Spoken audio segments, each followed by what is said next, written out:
right, here we are, Stagecoach Elementary School, Rock Springs, Wyoming. Beautiful new school building. And we are going to visit third graders in Ms. Peltier's class. And we are very excited to be here. Okay, good morning. We're at Stagecoach Elementary in Rock Springs, Wyoming. We're with Kendra Peltier, and we're really excited to be here. You teach third grade, right? I teach third grade, yes. This is my 7th year as a teacher. So 3 years at 5th grade and 4 in 3rd. Oh, good. Well, we're really looking forward to today.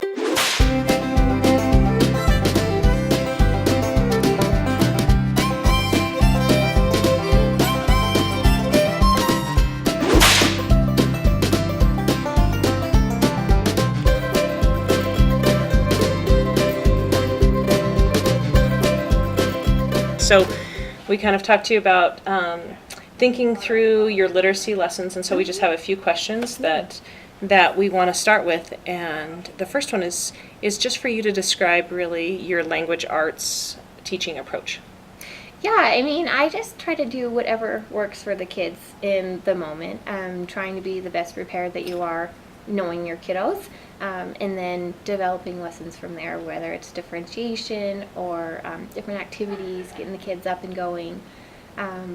I try to be as fun as possible with reading. Sometimes the kiddos are, reading, and we have reading in the afternoon, which makes it for kind of a longer afternoon. But if they're up and moving and doing the talking and hands-on, they seem to be more engaged that way. So looking at previous scores, we use their dibbles and now wide top scores to be able to place kids where they need to go.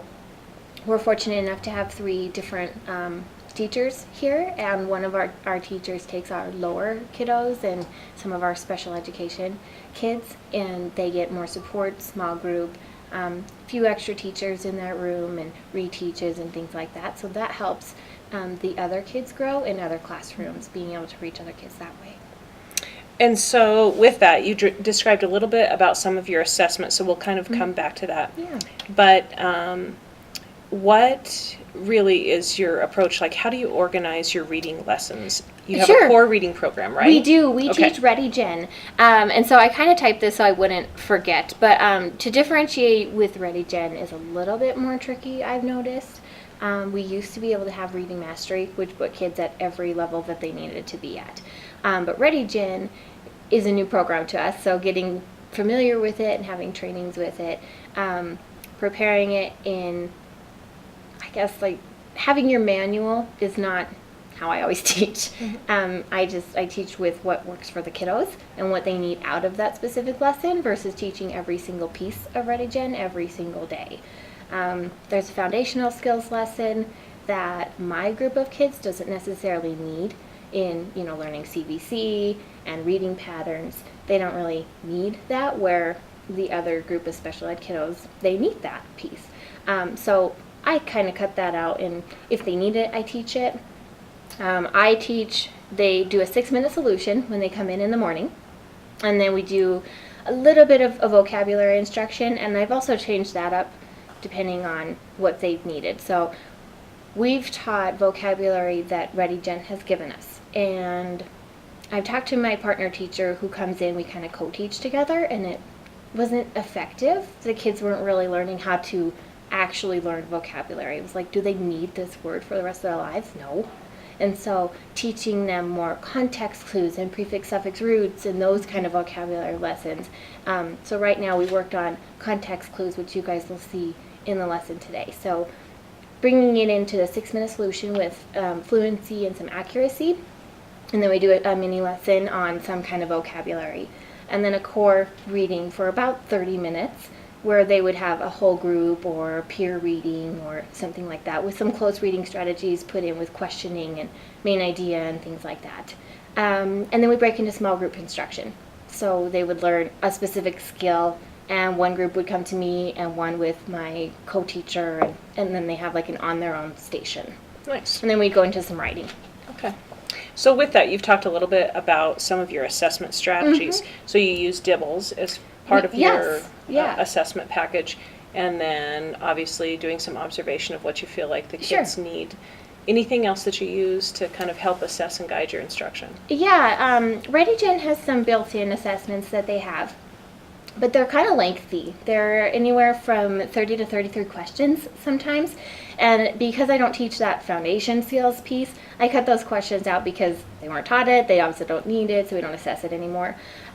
So they have some built-in questions, and they don't test on the story that they've read, which was different to me because I was like, they don't have any comprehension questions on the story we just read, but those are built into more of the close reading piece. So it's tested on the skills that they learn. So main idea, questioning, compare and contrast, things like that.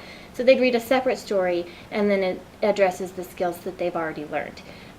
So the ReadyGen tests are online.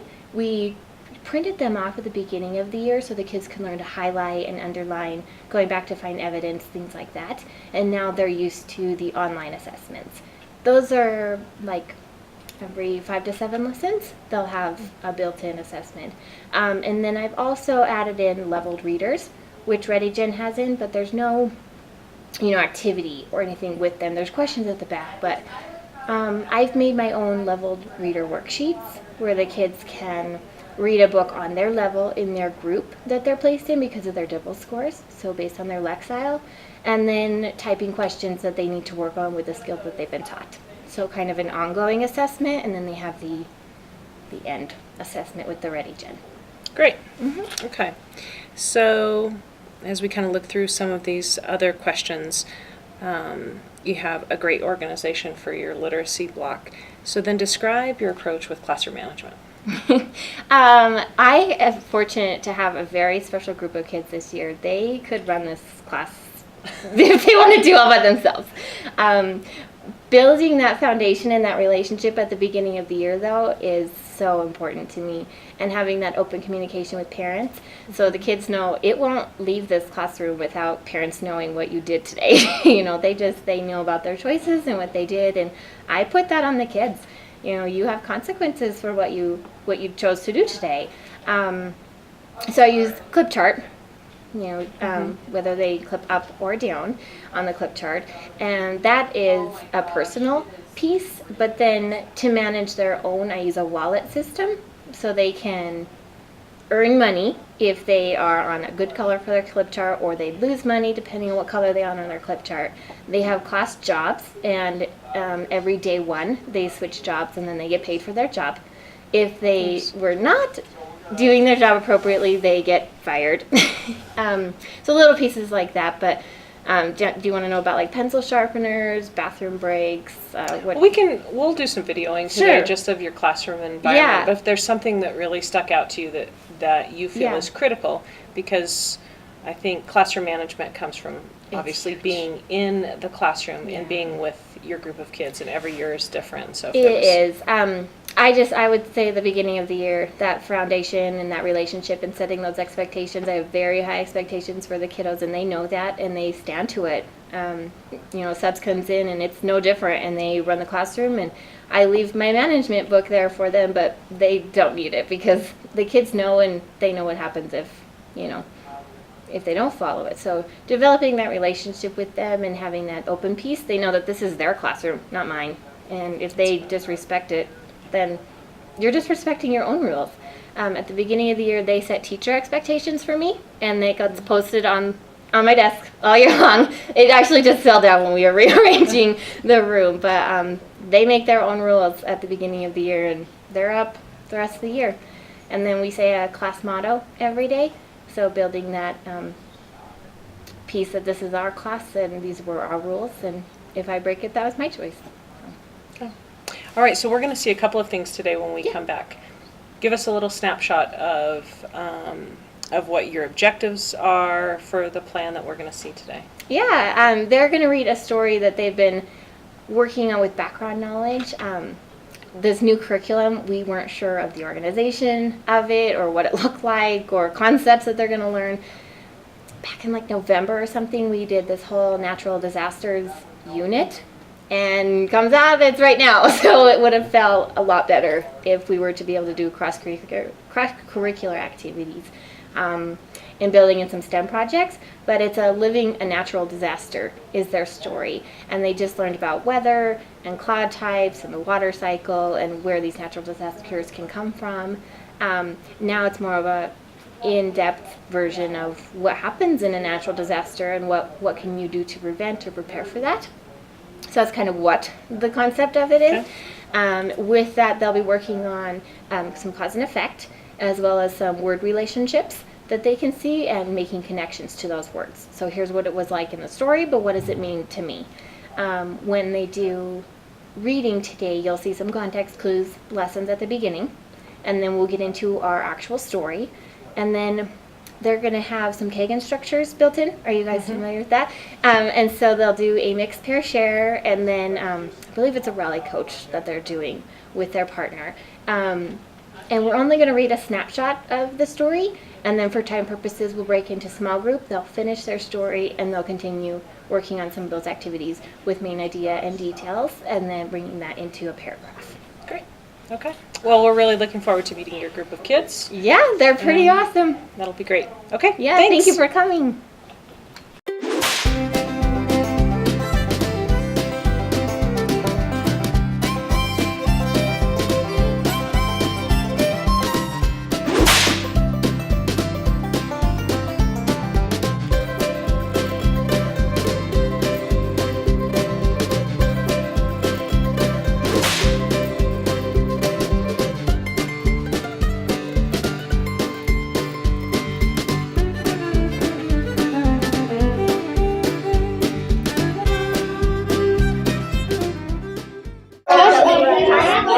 Cold mountains after a time of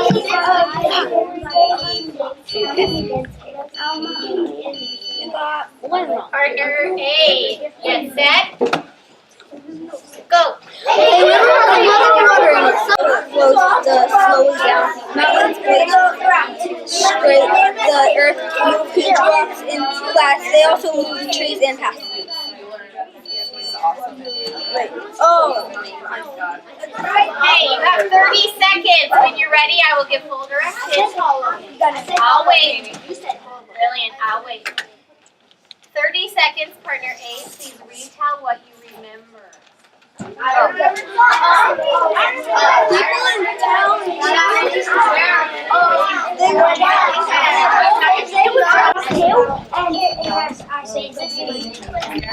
Whisper to your partner, dang, you're a good reader.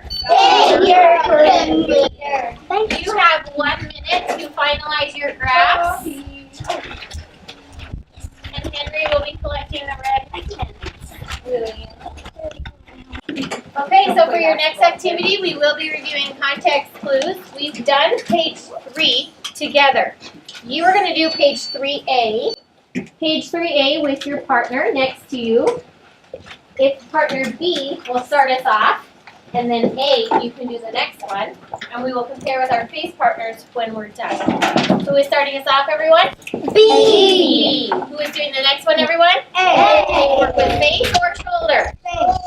Shoulder. Do you work with face or shoulder? Shoulder. When you're finished, you compare with your face partner. Begin. You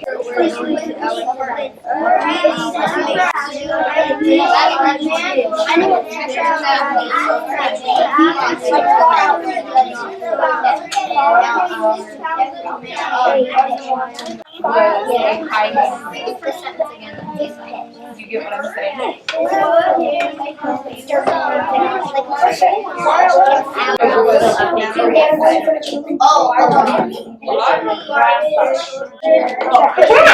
So people come and there's about 4 to 6 pounds.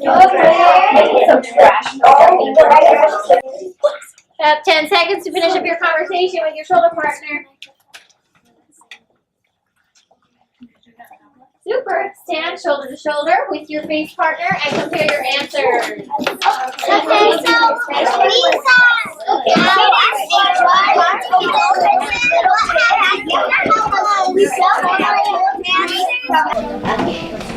Okay, I see some of you adding some more thoughts and finishing up your conversation. I want your eyes in 3, 2, 1. Thank you for your attention and focus. So, ajar was your first word that was underlined. And a lot of you had that one fairly well. The one that kind of messed you up though was number 2 with landfill. And a lot of you thought that a landfill was an area of grass. But when we went back to the story or the little paragraph that you had in front of you, and I said, so if I put that definition in the sentence, does it make sense? And you said, ew, no. No. Because I said, do I want to go camping at a landfill? No. Do I want to sleep at a landfill? No. I think I was talking to Rylan and she said, ew, no. Why not? Why not? She said, ew, it's going to smell bad. I said, well, what smells bad? She said, trash. Oh, it's a far out area for trash. So when we're doing this, the big key, Bobby, is that we use our definition and put it back into the sentence to make sure it makes sense. Because you guys did a pretty good job figuring out a piece of it. But if you don't use that main clue, it doesn't make sense in your paragraph. Correct? Okay. So stand up if you had something along the lines for number 2 about trash or dump. Stand up if you had that.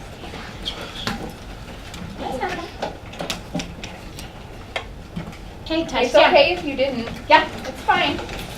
Okay, I would like this handed to person 4. And 4, please turn that in. And the rest of you, I need your eyes and ears ready to move on for our target for reading. Okay, short pause. We had weather. We talked about water cycle and cloud types. We also already had a great unit on natural disasters. So we know a lot about the information that's going to lead us into today. And the story you guys are going to read, or you're going to say, oh, we know this information. We've done this before. We've done STEM projects on it. We had all these great articles we read. We did all these projects. And now it gets to come back as a great review. So today, we're going to read the text to identify main idea and support it with details. And it's going to be on a very specific topic that you are familiar with. So because weather is very unpredictable, it's important to be prepared, right? We don't know when it's going to occur. We don't know why sometimes it's going to occur. But there's specific people that can help us out with that information, right? Lillian, do you know who they are? The weather people. So one of those people can be called the meteorologist. Remember talking about all of this? They can lead us into some of the weather, but it can still be very unpredictable. And we've already learned a lot about natural disasters, and our reading today is going to be about natural disasters. It's going to continue in tomorrow and the next day and the next day. Do we get to read this whole thing today? No. Dang it. Well, we get to read a part of it today, and it's going to be a lot of hard vocabulary. It's going to be nonfiction, meaning what? Real. Real. Why is that sometimes kind of hard for us? Kim? Because we can't understand the words and it might feel like it's fiction to us, but it's actually non-fiction. Right. And so sometimes we get a little bit confused. But good readers are good detectives and they have some strategies in their And they back have pocket. context clues around it. Yes, we can use our context clues that we've been working so hard on. So don't let the vocabulary trip you up because it can be difficult, but it doesn't have to be difficult. Do we need to pay attention to what we're reading? Yes. Do good readers ask and answer questions while they read? Yes. So we're only going to read actually 2 pages. That's a whole group. Now we're going to do a couple reading discussion pages. Next pair share, main idea details, because that's our target. Okay. So when you go to your team, your own reading, it's all set up for you. You need to bring your iPad with you, your own iPad, because you're going to finish reading the next 6 pages. Okay? Yes? All right. So to start us off, Ms. Parks is going to read aloud a poem for you, and it's going to have to do with a natural disaster, what it is. I want to know what it is and how it is similar to a concept we've already talked about. So where's your focus? Where's your listening? Good. Okay. Tornado season. Wind went by with people falling out of it and hairpins, and a barn door swinging without its hinges. Grass rose in swarms along with nails. A crow flew upside down. His legs reached skyward and growing longer. What did you picture in your mind? If we show you the picture, it's going to give it away, right? What did you picture? Dear Faith's partner, partner B, what did you picture? What is this about? I pictured everything like it's making the barn door open and shut, and it's making like the coat fly backwards, like the coat not able to not able to like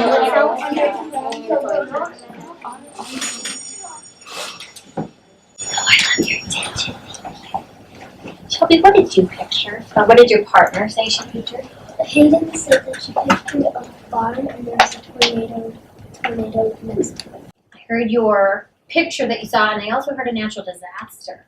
Stand up, maybe you also said something about a tornado or twister. Touchdowns. So you had very good listening ears when you had that, right?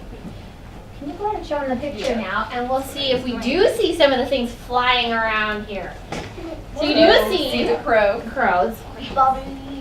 Maybe the barn. Looks like a house more than anything, right? There's a guy flying too. Looks like some Why are they legs, flying? umbrella. They're not really flying. What's making them go around like Tornado. Hayden, thanks. Raise your hand. What do you got? A tornado. The tornado. Is there another word for tornado, Julia? Cyclone. Cyclone. Is there another word, Lillian? Twister. Twister. Cyclone, twister, tornado. Are these all really the same thing? Yeah. And these are all, so tornado is one natural disaster. This quick video is going to show the impact of natural disasters. It's like living through one. It has some music to start it off, and then it's a girl who's going to tell a story, and it's going to lead us into our story today. Thanks, Rylan. Imagine waking up one morning and everything around you is trembling and shaking. The walls around you are collapsing. To be prepared. And that's where this story comes in, is how to be prepared. What should you have? And then in Ms. Park's group, you guys are going to read stories very similar to this. And it's also going to have you be prepared for activities and certain natural disasters that come about. Okay? So one more time, your target is going to be main idea and details to support the story. What are we going to do today? Main idea and details to support the story. Yeah. So a cyclone is going to be one of the storms that comes in. We know the cyclones, tornadoes, these are different natural disasters, but they cause the same effects. So cyclone is a storm with fierce rotating winds, and a tornado is a type of cyclone. Okay, so we know that we've watched the video already, and on your desks you have your iPads. We're going to get onto our Pearson app. Put a thumbs up at your team if you are ready to go.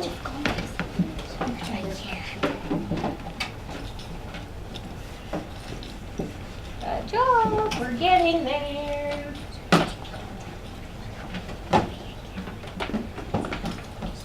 Okay. Some of us are finishing up. The rest of us are ready to go. You're going to notice how many different ways that writers use text features to give us some information. So we don't use just the text as good readers.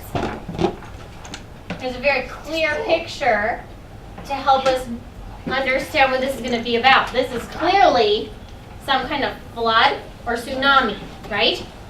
So we need the picture and the text in order to what? Understand. So using text features is really, really important in order for us to truly be able to find the main idea and details of these stories. Okay, so we see our table of contents, and you see how it's broken up into sections. Okay, we are going to read the extreme weather together. Your job is going to be to read the story of Cyclone Tracy from page 6 to 12 on your own over here with a partner. And then tomorrow we'll read about the flood. Extreme weather. One thing I really want to point out right now is one of the text features, the heading. Find the heading. Read me the heading, everyone. Extreme weather. So authors organize this in order for us to understand. They give us text features, illustrations, titles, headings, bold print, all of these to help us understand.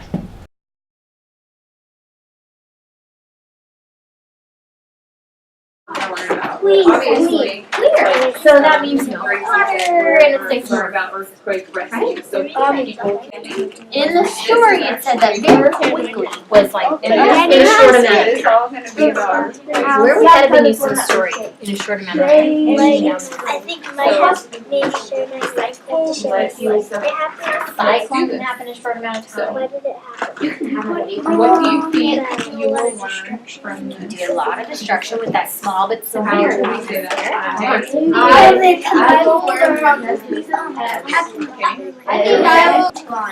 my connection is that you need to move quickly and you need to what? Go fast. Yeah, we might need to be prepared and we need to get out. So we're going to need to be very quick ourselves because the storm's coming very quick and it's going to happen very quick. The next one was seek. I'm going to show you what these words mean. And then I want you to take a shot at trying your own connection, okay? Timmy, I want you to sit back crisscross. I want you to sit back crisscross, and I want you to sit back crisscross. Okay, here we go. The word seek. And we're looking at this piece here. Seek. Story.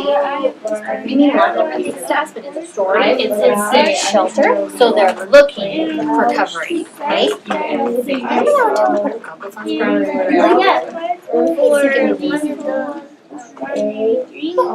If I seek, what could that mean? I need to find Like someone to like stay while the storm's going on. Okay, something to What is every sentence? Shelter and cover. So I'm going to search for shelter, meaning look for covering. Your job in a minute is going to tell me what your connection. Now what's the second? Like if you're parts of Seeking for help. My connection for seek, I can get this is to ask for help as well. So maybe I don't know the answer to something, I can ask for help. I can look for support. Timmy had a good connection to that. What's that mean? I said that Who can Anybody? You're kind of thinking of after a natural disaster, you have to build it again. So the important piece of here is that we can use context, we can use our dictionary. So we have these great resources, but it doesn't do anything for us like the landfill. We know what a dump was, but we didn't know what landfill was. So we don't have a connection to it. We don't know what we're talking about. Oh, that makes a lot of sense. So if we have a connection to words, we understand the story. been turned into a huge garbage dump. Have fun. Have fun.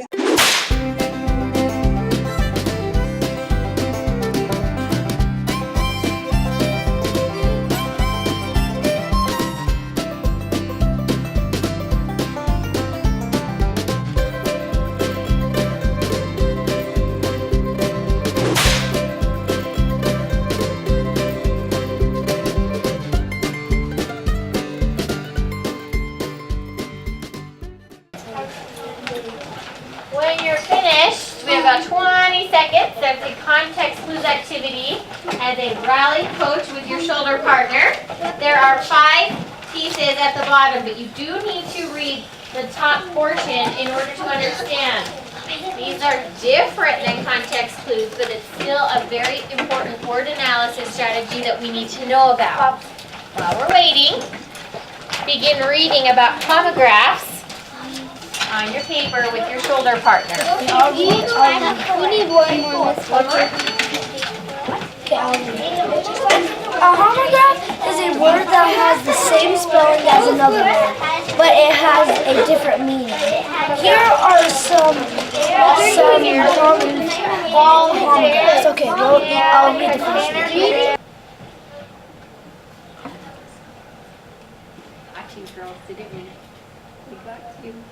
All right, for homographs are things that have the same spelling as another word, but it has a completely different meaning.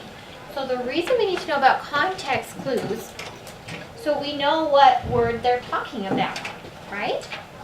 So if we look at some of these, ball and ball. A ball could be like a sphere, like the earth. Another ball could be like a dance, like a fancy dance or like a fancy party. You would go to. It's spelled the same but mean different meanings. Oh, but they have different meanings. Yeah. Well, that's kind of confusing. How do I know which one I want? Like by looking. I use it the context clues. High five, please. What is your definition? Sphere. A lot of you played that at recess today. I talked to you about it, right? You tried to trick me with football when you really played soccer. Does they really mean the same thing? So funny. In England, it's football. That's right. All right, number 3, 4, and 5. I want you to take a solo right, all by yourself. Right, what the definition is, using the words at the top. I want you to get as far as you can in 1 minute, and then we're going to share back and forth with a partner.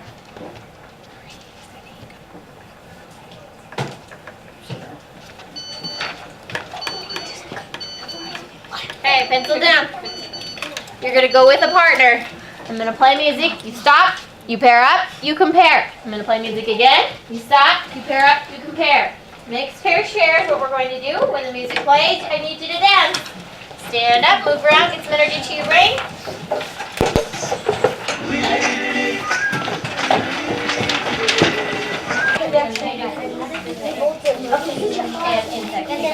Teeth B, when you're done sharing once, I know you're ready. Teeth B. Get our iPads ready. We are going to review what we talked about yesterday, and I have graded your main idea and details sheets, as well as some of your questions, and you guys did fantastic. You really understood the story. You took the time to cite your evidence. Some of you went the extra mile and had quotes. If you are done, I want you to be reviewing from yesterday, page 6 through 12. If you're waiting quietly, reread page 6 through 12. Please. Okay, we're going to go to page 13. What page? 13. So we're going to start reading about the flood. So yesterday we talked about extreme weather and 3 natural disasters that we were going to listen for. I need iPads tipped upside down. I need eyes on me, showing me good listening. So let's put this into perspective with like white top. And it has a question and you're like, well, I can't find this information. I don't know what to do. Guess where the answer might be? In the text, in the captions. Where else? In pictures. In the pictures. In the sidebars. They're going to be in those text features. So are those important? Yes. Yeah. All right, we have 2 things that we need for good reading. The text and text features in order to understand. One more time. We need the text and text features in order to understand. So when we're looking at text features, that's what we're going to be talking about today because a lot of that information is very important for good reading. And if we don't understand the reading, the pictures help us. The headings help us. Yesterday, the heading actually gave us the main idea, and everything else was a detail to support. So today, when we talked yesterday, you guys read about a natural disaster with cyclones. And we talked about how there's going to be 3 natural disasters. Tulia, do we need a click down? Show me good listening. If we have 3 natural disasters, and it's organized in a way that the author did on purpose, he talked about extreme weather, and then there was 3 paragraphs and 3 pictures. Good job. Read the heading. This is B. Hang Flood. One more time, B. Hang he flood. Where might hang he be? Dinah, what makes you think that? Oh, so that's why they included the map. Should I use it? Yes. Sure. Put your finger on where you see where the flood might have taken place. What is hang he? It's a river. How do you know that? Because It's blue. Okay. So if there's a flood, why does it make sense for it to be a river? Aiden. Cause with on one of the pages it told us facts about it. Cause with the people, if they live near rivers, they have to worry about extreme rainfall. Cause with the extreme rainfall, if there's lots of rainfall, then the lake can start rising and water can start flooding everything. That's exactly what we talked about yesterday. We're going to read page 13, 14, and 15 together. And then we're going to have another discussion page like we did yesterday. You'll read the rest of this section in your own section over here like we did yesterday. Okay? Miss Park Station will be continuing those level readers, and mine will be reading out of the Storyworks magazine. All right? Let's start reading. Nayeli, go ahead. We're looking at text features and text. Finger on. We're being good listeners. We're tracking. Our iPad's on the desk. Go. The long sea winds its way down from the Mountainous. mountainous region in the heart. That word is region. Let's try that again. Region. Region in the heart of China. The river then meanders eastward across the vast North China Plain before emptying into the Yellow Sea. The lower section of the river often floods the flat plains, making the Region. region a dangerous place to live. However, the flooding brings riches as well as disaster. The floods leave behind a layer of silt, making the plains fertile. The crops grown there feed millions of people. Pause. So there's a word in the top portion, that very first paragraph. Starts with an M. That word is meanders. The river then meanders eastward across the vast North China Plain. Meanders is a word that reminds me of something to do with a river. I know where it's at. I'm going to use my text with river and the illustration. What could meander mean? But what's going on with the river if it's meandering? Meander's not going to mean to trace. It's like really squiggly. Okay, squiggly, it's moving. What else could we say about meandering? Maybe it means Keep moving, squiggling, traveling eastward. What else? What do rivers look like? What do they do? Look at the land. How do they travel? eastward. They do travel eastward To the sea. to the sea. They keep on going east. They go in a circle. They're flowing down the mountains. They can flow down the mountains. Let's go back to what Jackson said. Tell me more about squiggling. Like it's going like really crookedy. Okay, rivers don't really travel straight, right? Trace it with your finger like Miss Parks is doing. Does your finger go straight? No. What does your finger do? Curves, wobbles, squiggles. What else? It does curve. So what could meander mean? It curves. It curves. What else? Wobble. Wobbly, crooked, chubby. It doesn't go straight. It does not go straight at all, does it? So when we meander, pretend your hand is now a river. How come we do rivers and we squiggle and we move and we, why do we do that with our arm? Because rivers don't go straight. Rivers don't really go straight. So it's going to flood and it's going to expand. And there's another word, erosion. You guys are going to do the same thing with in your small group. Okay? Think about meandering when we go to move on, because there's erosion. You have to do the same thing with the word erosion. Let's keep reading down at the bottom within 1933, shall we? But now I see two other text features.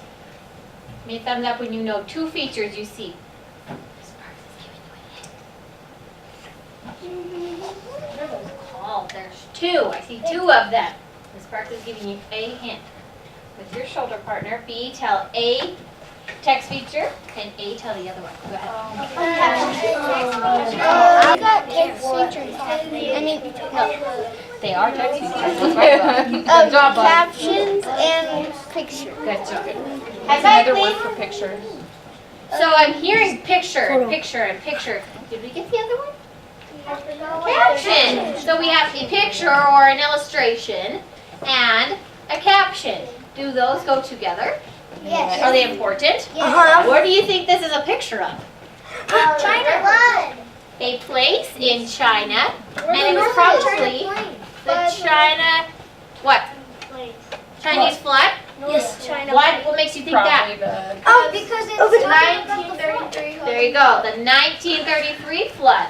So the picture matches the words, and the caption then matches the picture. This whole page is all about the same flood. Let's go ahead and turn the page, and we're going to read the sidebar in green. Go ahead. There were. Hold on, what do we read first? There are. What is a flood? There are two basic types of river flood. But we lived through a flood, and it didn't stay for a long time, and it was a flash flood because it did come in, but it didn't stay. So these flash floods and floods can affect a lot of people, homes and animals and the area around it. Do you have a story? It's not really kind of a story, but I remember that day. You remember the day? Yeah, but my mom probably showed do. me a photo of the flood, cause there was a flood all around there, and there was cars in the water, the cars were ruined. I remember the gas station my- downtown. Taco Time. Taco Time, yeah, My house didn't get flooded because I live on a mountain. Well, there you go. Yeah, that makes sense to be on a mountain. Then if you're at the bottom of the mountain, you didn't have a very good advantage, did you? So we have a connection to this now, right? At your team, we're going to make groups of 3 again. And when we get those groups of 3, there's jobs at the top. So grab your own paper right now. Put your name at the top. Does everyone have one? Then when you get into a team of 3, do you see the 3 jobs I'm going to talk about? Put your finger on. What's the first job? You are the recorder. What's the second job? The reader. What's the third job? You look for evidence. I'll be the reader. I'll be the reader. Cameron, you're look for evidence. Why am I always look for evidence? I'm always look for evidence. You're the recorder. You're the reader. So that means Timmy's looking for evidence. Okay, I'll read page 13. The Hunky flood. The Hunky winds its way down from the mountains region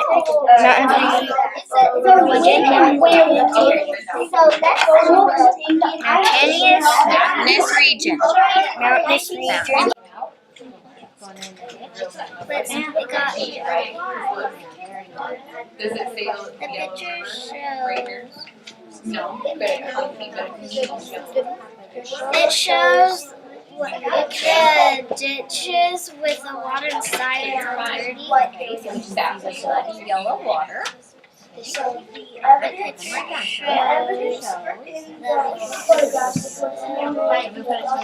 Are you getting it to me? Okay, wrap up your conversation. You have all of your names on your papers. So go back to your own team, hand it to person 1, and we'll finish this conversation tomorrow morning in reading. Tomorrow afternoon you read.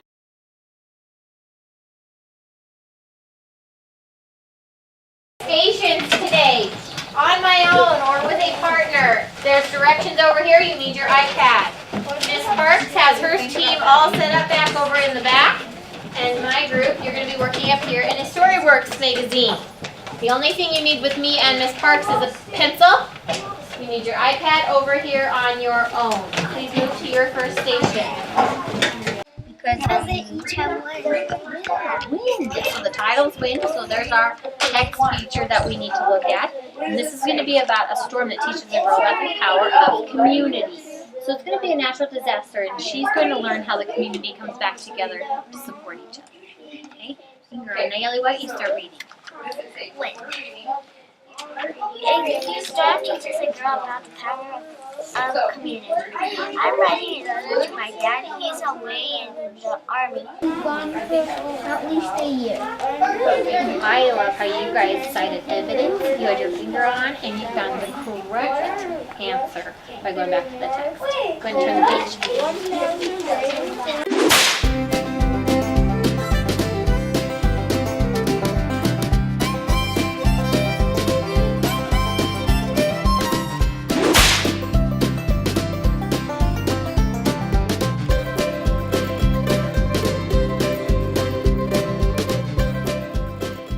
We had a great couple of days with you. Thanks for letting us come. I'm visit so your glad you classroom. guys could be here. It was a great fun days, and the kids enjoyed it, and They love having people like Yeah. you guys come in and see what they're learning, and it makes them feel special. So. Well, it's nice for us to come back on day 2, just so that we can see the carryover Sure. and the connections. And so when you think about the last couple of days, did the lessons go as you had planned? And with that, did you feel like the kids met the objectives that you set forth? Yeah, I think yesterday was way more energetic in the background building and getting them into the story.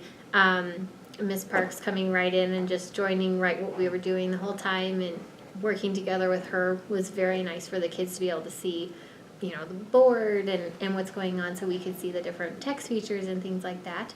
Yesterday I felt that they understood the story at a stronger, deeper level. Because they had that background knowledge, where today getting into China and the harder, Chinese city and the flood and what actually happened there, some of the questions we'll have to go into tomorrow and review some of those using their features and what they're actually asking. But I feel like they met their objectives and they were looking at their text feature and their main ideas yesterday and then reinforcing that in a small group. It was fun to watch a couple of the groups because of the resources that you have around the classroom, and they would look up when they were trying to figure out, okay, what is this? Is this a caption? And then they were using those resources that were up on the wall, so that was kind of fun to watch them. Yeah, and some of them, they're like, there's a picture, there's an acre chart, you took it down, they're looking for those, nice but that they they have could those. visualize that and see that, yeah. Okay, so what next with this group? You talked about that day 3 was going to be an additional natural disaster, but for this group, what is that going to look like? Yeah, so tomorrow they'll finish that activity that they were doing so we can review and go deeper with the flood before moving on. I don't feel like they had it completely solid based on the conversations I was having with some of the kiddos, understanding the Yellow River and what they were talking about. They were using the picture but not necessarily the words of why it's yellow. Some of them kind of understood the silt, but not really that it was the dugout and the canal. So we'll go deeper with that tomorrow and review before moving on. They'll finish that activity that they were doing with the handout sheet that they got into. Some of them were on like number 2, but there are 4 questions. So we'll finish there tomorrow, and then we'll get into the drought and continue reading there. That's great. There's the flexibility that you can go with whatever their pace is. Yeah, definitely. Okay, how about any challenging management or organization issues? My behavior kiddo, he kind of almost had a little bit of a meltdown. He got a little bit frustrated. If he can't finish what he's doing in that moment, he gets very red, very flustered. But just a gentle voice of, you have extra time, you have extra time. We will come back to this tomorrow, so don't worry about it. Then he was okay. Then he got frustrated again. He couldn't find his page. So little pieces like that, but management-wise, just reminding them to be on task and make sure they're listening and flipping over their iPad to make sure that they were on me, not flipping through pages, and staying on task in their stations, working on what they're supposed to be doing.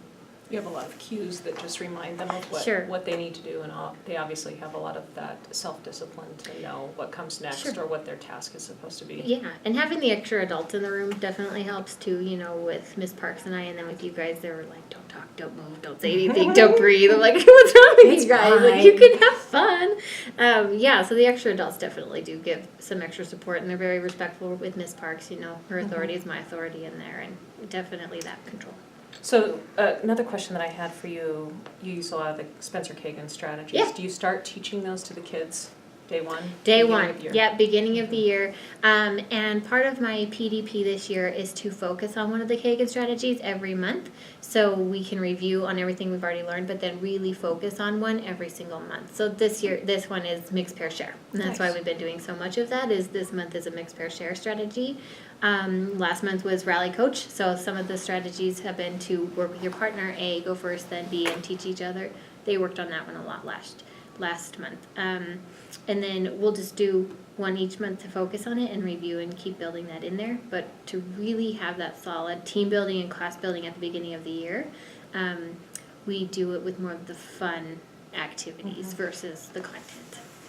Okay, so thinking about our future teachers, what kinds of things would you tell them about your teaching that they could learn from your teaching, or about classroom management? I think having that gentle, caring aspect really comes off to kids, as they care about me and they respect me, and so I'm going to respect and follow them too. having those expectations at the beginning of the year really solid and strong, and not letting the kids, walk all over you and be too nice, because you're not here to be their friend, but that you are caring about them and want them to learn. So if they set the rules and expectations at the beginning of the year, then the rest is pretty smooth. You have a great classroom climate. The kids Yes. definitely are respectful of you and to one another, which Oh, is they really care great so to much see. about each other every single day. It just warms my heart. I'm like, you guys are so Yeah. kind and caring, and just like they just love each other. It's just great. I got really spoiled. That's awesome.